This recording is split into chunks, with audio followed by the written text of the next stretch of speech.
What is up, Kids Life? Welcome back to the lab for week 5 of our series, Rules for Life. So get this, we've learned so much so far. We've learned that we can love God and love others. We learned to share what we have. We learned to make the most of what we have. We learned to work hard and give our best. And we got another rule for today. But before we get to that, I just want to say thank you for rocking with us this whole series. We hope you've enjoyed it. We hope you actually got to see some things happen from you actually taking what you hear here online and actually living it out, which is so awesome. But it's time to jump into the last rule. Before we do that, we got our challenge. And our game is one that you all know. Maybe you've played it before, and it is called, well, you'll just see. Here we go.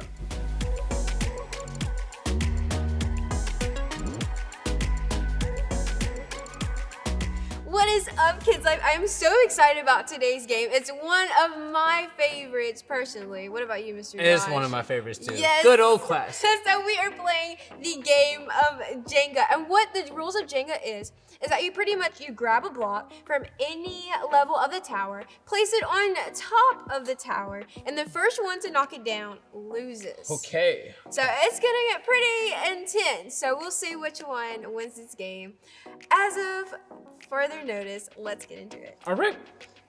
Me or you? You can go first, Okay, Mr. Josh.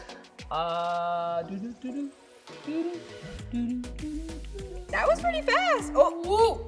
That was pretty close. It was. Now let's see. Okay. All right, that was pretty good move. Pretty good move there. Okay. Now what's your next move? There we go. Looking for it. Let's see. Do you think he can stand on one? I think it's possible. Quite possible. And she proved it. Wow. That was neat. That was pretty tricky. All right, Mr. Josh, what you got? Here we go. This is it. The Oh. marbles. Oh, that was good. That was good. I'll give you that one. Yep. Oh, Ooh. Ooh, that's the one. Ooh. I think I got one. Woo! That was close. That was pretty close. I'm pretty confident about this game. I think I'm gonna win this Here we game. go. This is it. Let's see. Oh. Aha.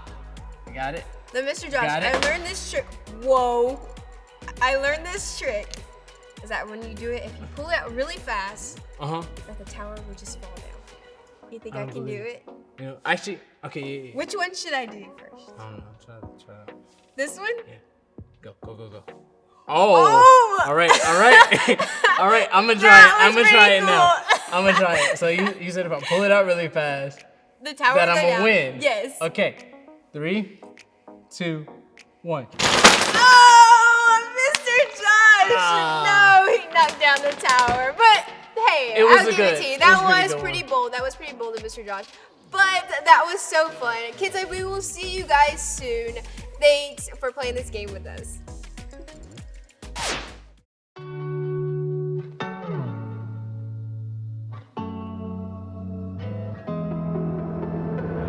There's nowhere you won't go, nothing you won't do, no place that I could hide. You're always in pursuit, I'm never too far gone, always in your side. When I wait for you, you're always right on time. You're always pursuing, always pursuing, always pursuing me. More than the air I breathe, I need you here with me. And you're never gonna stop, never gonna stop. And you're never gonna stop chasing me.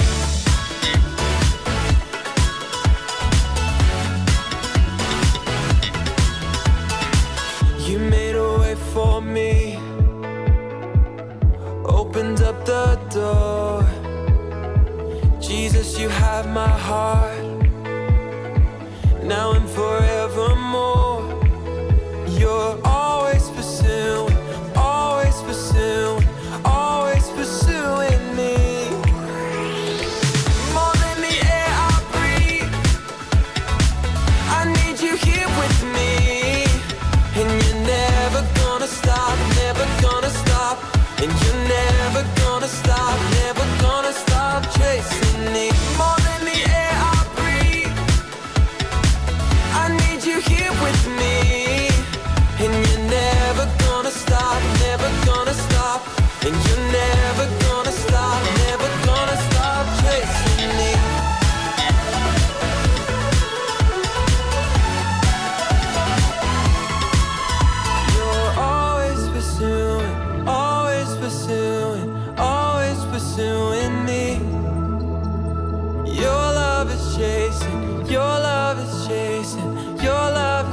chasing me.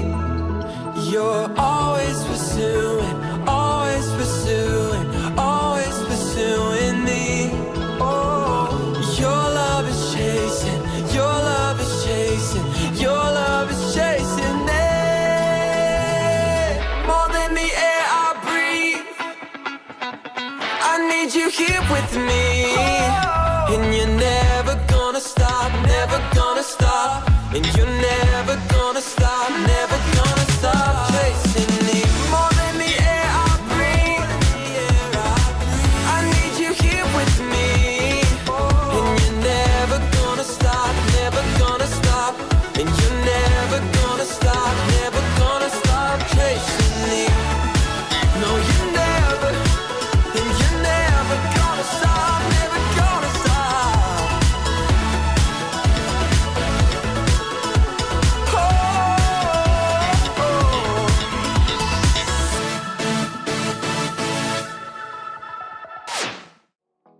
Hey Kids Life, I'm so excited to see you guys. Now let's check out the memory verse found in John 16:104. It says, suppose that you could be trusted with something very small, then you could also be trusted with something very large. There we go. I think red's pretty much my favorite color. Now let's go back to the main lab floor. Okay, so are you ready to find out what the last rule that we're talking about this month is?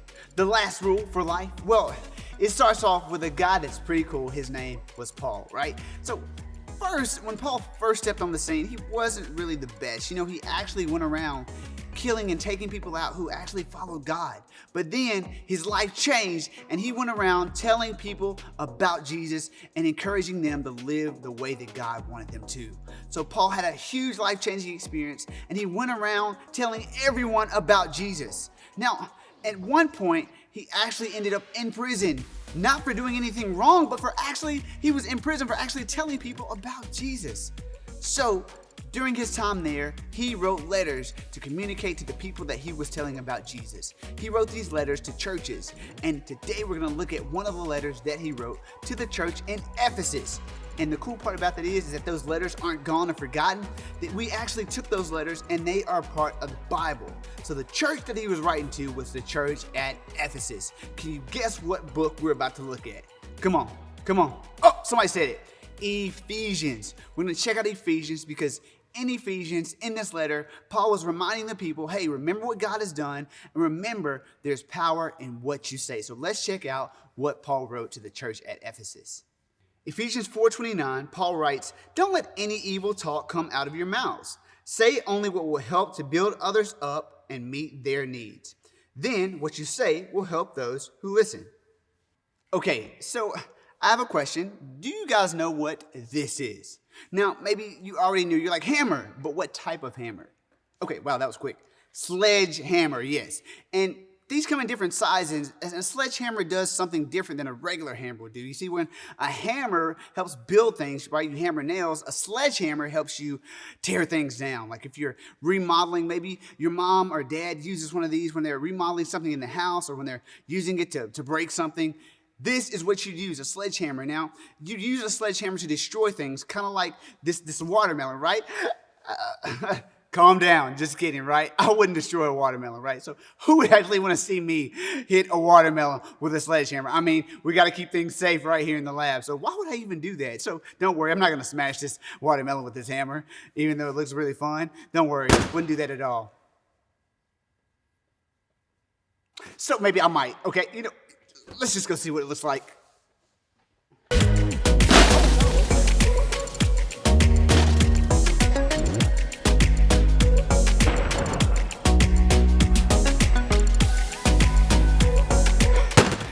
Okay, that was cool. A little messy, but cool. I might need a new lab coat. But anyway, that was awesome, right? And this hammer is really powerful, especially when you use it the right way. But you know what else is powerful? Our words. And that's what Paul was trying to let us know. It's just like this hammer can destroy some things like that watermelon. Still pretty cool, but like it destroys things like that watermelon, words can actually hurt others. It can hurt our relationships. It can hurt our friendships. And we may not even mean for them to, but we have to be careful with our words because they're so powerful. Now, when we use our words right, there's benefits to that. But when we use our words wrong, it could tear down someone. And maybe you're sitting there and you can remember a time where maybe someone used words against you and it hurt your feelings. They weren't using helpful words, they were using harmful words, and it kind of tore you down. Oh, but don't worry, there's another side to it. Actually, our words can not only hurt, but on the other side of that, our words can actually heal and help. There's power not only to hurt in our words, but there's power to heal and help in our words. Let's look at what Paul says. Ephesians 4:29 says, say only what will help to build others up and meet their needs. Then what you say will help those who listen. All right, so check this out. Just like your words can tear down someone, your words can actually build someone up. It's kind of like the game we played earlier with Jenga. Well, not the falling down part, but before we set that game up, we had to stack blocks on top of each other. And you can use your words like those blocks and help build someone up. You can help build someone's thoughts about themselves. You can help build up their happiness by what you say. Maybe they're down, but with your words, you can help build them back up. So check this out. Even saying things like, hey, you're such an awesome friend, or man, you're just so good at this, or I love you. Like those words help build people up. And those are words we should be saying all the time because we want to be people who choose words that build people up. So get this. Now, you guys know what a hammer looks like, but what about this right here? Now, you guys are really quick, right? It's glue. Everybody knows what glue is, and it can be tricky though. So with glue though, you use glue to do what? Put things back together. And a lot of times we can use our words to do that as well. Let's say that someone did not use their words wisely and they used their words wrong. They said something mean, and that someone was you. So let's say you said something mean to your little brother, little sister, or maybe you said something mean to your friend. Well, you can go to them and ask them for forgiveness. And it may look something like this. Hey, I know I said this, and I'm sorry that I said it. I know I said you were slow and I was faster than you, or that I was stronger than you and you were weak, but that's not true. And I shouldn't have said it. I ask you to forgive me. And we can use our words to build them back up. And not only build them up, but we can use our words to build that relationship back, which is so cool. We just have to remember to be people who use our words wisely, which actually is our big idea today. So you can use your words wisely, or even maybe you've messed up. Maybe you've used your words in the wrong way and you demolished something like I did with that hammer earlier. Speaking of, Doctor, I've actually been working on his time traveling device, and I thought what better way than to actually try it and see if we can repair that watermelon that we smashed. So let me just, hold on one second, let me just put this in, because we need a great example of using our words wisely, right? Let's see if we can build that watermelon back. Okay, 6 minutes ago, and here we go. Oh, got it. So that was successful. I have to let him know that it worked for that short amount of time. But good news, right? See, look at that. Perfectly back together. Now, we don't have to worry about anything being demolished if we choose our words wisely. Let's be followers of Jesus who choose our words wisely, who build people up, who see people who are sad and say things to them that are going to make them happy. Get this. Your words don't just make people happy, but they have so much power. Your words not only can help, but your words can heal. You know why? Because we are followers of Jesus. And as we look at Jesus' life, we see that he spoke words, and there were people that he healed just by speaking to them. And guess what? The same way that God's power was with Jesus, God's power is also with you. All you have to do is believe it. You can use your words to speak over your mom, your dad, your life, your school, your brother, your sister, your team, whatever. You can use your words to speak life. If something's not going the way you feel like it should, you can say to it, hey, this is going to work out. Mom, you are healed. Dad, you are healed. Little brother, little sister, you are healed. Our team is strong. Our team is the fastest. Our team is the strongest. Our team works together. Our team, we are winners. Or maybe you don't feel like you're the smartest in your class. Well, God is giving you and your words power. So you can say, you know what? I have the mind of Christ. I have a mind that's created by God, and I can remember what I need to remember. I can learn what I need to learn because God has given me a great mind. And when you speak those words over yourself, guess what? God's power goes to work with your words. Told you your words were powerful, so I want you to remember that. And you know something else we get to do with our words? We get to accept Jesus. We get to make a decision to receive this free gift that God gave us in Jesus. We make a decision with our words to follow Jesus. How cool is that? And maybe you're there and you're like, man, I've never made that decision to follow Jesus. I didn't know I needed to make the decision. Well, I'd love to give you that opportunity today, because God says in His Word that all we have to do is believe in our heart and say it with our mouth that Jesus, He came to this earth. He died on the cross for you and for me so that we can know God and we could be a part of His family. And so we do that by praying a prayer. I'm just going to have you repeat after me, because I want to help you make that decision to follow Jesus. So with our words, just repeat after me. Dear God, thank you for loving me. I believe that you sent Jesus for me.